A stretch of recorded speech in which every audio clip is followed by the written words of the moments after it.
Bonjour les enfants, c'est papa.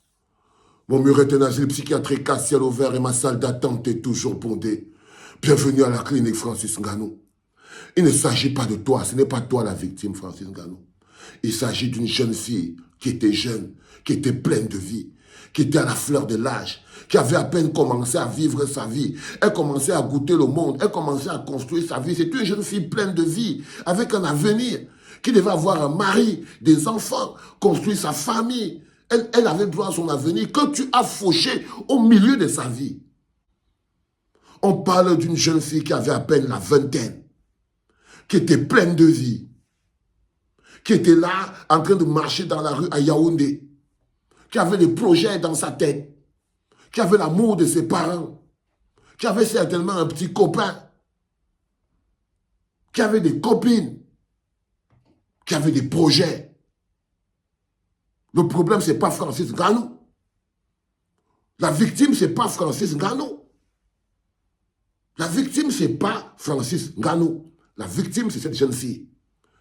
Mais non, c'est lui qui l'a cogné et c'est lui que les gens sont en train de jalouser et que les gens veulent détruire. Non, Francis Ngannou, tu n'es pas la victime. Tu n'es pas la victime. Ce n'est pas toi qui es couché à la morgue. Ce n'est pas Francis Ngannou qui est couché à la morgue. Ce ne sont pas tes parents qui sont en train de pleurer. Non. Ce ne sont pas tes amis qui sont tristes. C'est un être humain normal. Et quand on parle dans la justice, il ne s'agit pas de toi encore, il s'agit de la justice. À l'échelle du pays, il ne s'agit pas seulement de cette jeune fille, mais il s'agit de la justice. C'est-à-dire, est-ce que vous voulez nous faire croire que, en fait, si quelqu'un qui est riche te cogne avec la voiture, c'est pas grave. Vous préférez que c'est mieux de mourir d'un accident de voiture avec Francis Ngannou, parce que c'est Francis Ngannou. Qu'elle a eu beaucoup de chance d'avoir été cognée par Francis Ngannou. Je ne comprends pas. Qu'est-ce que vous voulez faire comprendre aux gens? J'entends les gens dire, oh, ce n'est pas la faute de Francis Ngannou, c'est l'hôpital et tout. Ce n'est pas la faute de Francis Ngannou, c'est la fille et tout. Vous êtes un peuple éduqué à l'injustice et à la corruption. Et à la corruption, un peuple élevé à l'injustice et à la corruption capte quoi? Vous captez quoi? Vous ne captez rien. Vous êtes corrompu émotionnellement. Je vais te raconter une histoire, Francis Ngannou. J'avais pratiquement 12-13 ans. Je rentrais de l'école. Et je traversais comme ça à Bataloncac et il y a une voiture qui m'a renversé. Tang! Je suis tombé, j'ai roulé sur au moins 5 mètres, 6 mètres, écorché partout. Mais quand je me suis relevé, j'ai pris mon sac, j'ai directement fui. Tout le monde était étonné. J'ai traversé le marché, une collectonne, en fuyant, alors que c'est moi que la voiture venait de cogner. Je suis rentré chez moi. Je suis allé me cacher, même dire à mon père que la voiture m'a cogné, rien, dire à ma mère, rien. J'étais là comme ça, enfermé chez moi. Je ne bougeais pas. 2 heures après, quelques 2 heures après de temps comme ça, on cogne à la porte. Je suis là avec mon père au salon et tout. Mon père se lève et pas regarder. Il voit un monsieur avec un policier. Il est étonné.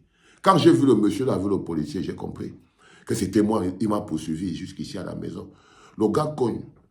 Quand il entre, il dit à mon père que non. Il m'a cogné avec la voiture et je me suis enfui.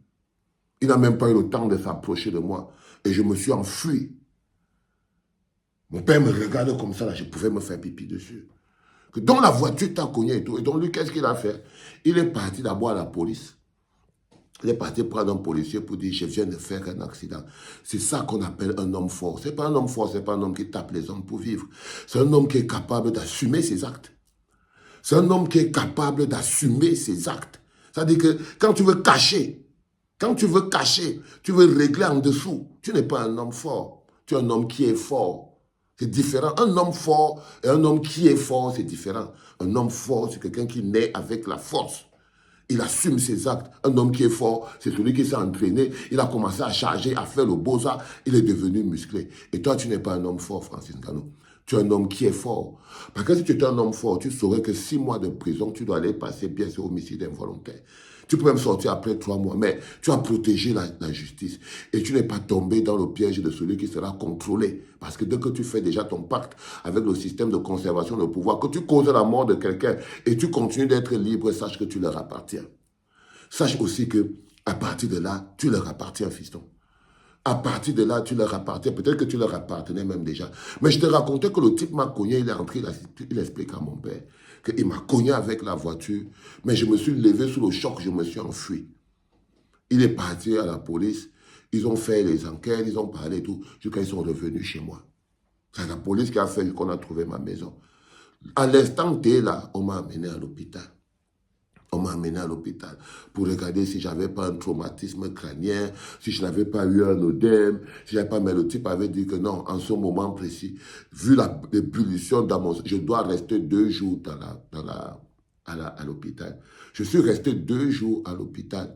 Mais le traitement psychologique que j'ai eu droit était très important parce que le docteur disait que si je dormais tous les jours, j'allais rêver de cet accident tous les jours au point où ça allait me rendre malade. Il a fallu que je parle avec un psy. Donc, voilà un monsieur qui avait fait preuve de grandeur. Et c'est ça que tu devais faire. Et c'est ça que tu dois faire. Tu dois prendre la voiture, rouler jusqu'à la police, aller te rendre à la police, concours de circonstances, parce que tu es impliqué. Parce que tu es impliqué. Aujourd'hui, les gens du système, tout ce qu'ils rêvent, c'est tenir quelqu'un par quelque chose. On tient les gens par les actes qu'ils ont posés. On tient les actes par les gens par les fautes qu'ils ont commises. On tient les gens par comment ce qu'on les a fait échapper à la justice. Et ce qui va se passer aujourd'hui, c'est que tu vas te comporter comme un privilégié qui échappe à la justice, qui a des amis haut placés, hein, les Oswald Babouké, les machins. Babouké avait sorti ténor de prison. Il n'a pas eu de problème. De ça, le voilà, il se balade, il monte, il descend. L'autre petit est parti, il n'y a pas de souci. Il n'y a pas de souci. Mais dans tous les pays du monde, tu sais que ce n'est pas, ça arrive beaucoup aux stars. Parce que les stars ont quelque chose d'un peu arrogant en eux, dans leur attitude. Ce qui fait qu'ils sont prompts à avoir beaucoup ce genre d'accidents.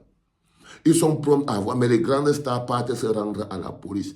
Et si tu ne te rends pas à la police et que tu continues de vivre, ça veut dire que tu deviens un instrument utilisé du système.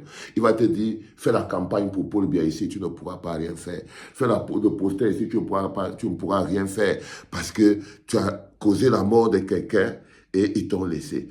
Tu écoutes les Camerounais qui sont là, ils viennent ici, là, ils sont remplis à la clinique. Les mécréants, tu crois que je lis les mécréants là? Non. Non, ils ne savent pas ce qu'on appelle construire un pays. Ils n'arrivent même pas à construire leur propre vie. Donc, non, on ne peut pas les calculer. On ne peut pas les calculer. Le plus important, c'est que toi, Francis Ngannou, tu sois à la hauteur de ta responsabilité. Que tu sois à la hauteur de ta responsabilité, je te le repose encore en terminant ce podcast. Pourquoi tu n'es pas encore allé te rendre à la police? Pourquoi tu n'es pas encore allé te rendre à la police? Parce que c'est ce que tu dois faire. Tu dois te rendre à la police, vous partez à la justice, tu te retrouves devant le juge, au tribunal, vous parlez les trucs et tout, tant, et vous vous expliquez. Tu as renversé cette fille. Il n'y a même pas eu le constat de la police. Aucun policier n'est venu. Pas de constat. Tu as gardé ton casque sur ta tête pour qu'on ne te reconnaisse même pas. On peut lire là l'intention de vouloir fuir. Parce que si les gens, même où tu as cogné, les gens là t'avaient reconnu, avec le casque, ils t'auraient filmé, ils auraient dit, ah voilà Francis Ngannou qui vient de cogner. Mais personne ne t'a même filmé. Pourquoi? Parce que tu t'es caché, tu as couvert ta tête. Première chose encore, à ne pas vouloir assumer son acte. Tu n'as pas voulu assumer. Du tout. Et donc, du coup, tu voulais fuir, vite partir, tu prends la petite, tu mets dans le taxi, tu pars déposer un machin, tu ne sais pas que le transport, seulement dans le taxi, là, peut encore créer quelque chose d'autre de compliqué dans le ventre, parce que dans le taxi, tu pars déposer, tant tu pars et tu commences à payer seulement les factures et tu vois les crevards camerounais qui n'ont que Paul Biya a enlevé l'âme humaine au corps. Parce que les Camerounais, tu vois, Paul Biya leur a enlevé l'âme humaine au corps, ils n'ont pas d'humanité. Ils commencent à dire que non, c'est contre toi que les gens s'acharnent, que moi je suis acharné contre toi. Oui, parce que je protège toujours la plus faible. Là, je protège une jeune fille qui nous a quittés et dont le corps et le sang réclament justice. Justice pour elle. Que ce soit contre qui. Et ce n'est pas parce que vous êtes un peuple de corrompus que vous pensez vraiment pouvoir condamner le pays dans un système où l'injustice s'installe. Francis Ngannou, tu veux devenir une marionnette du système, accepte d'être protégé de secrets. Ce n'était pas par les enfants.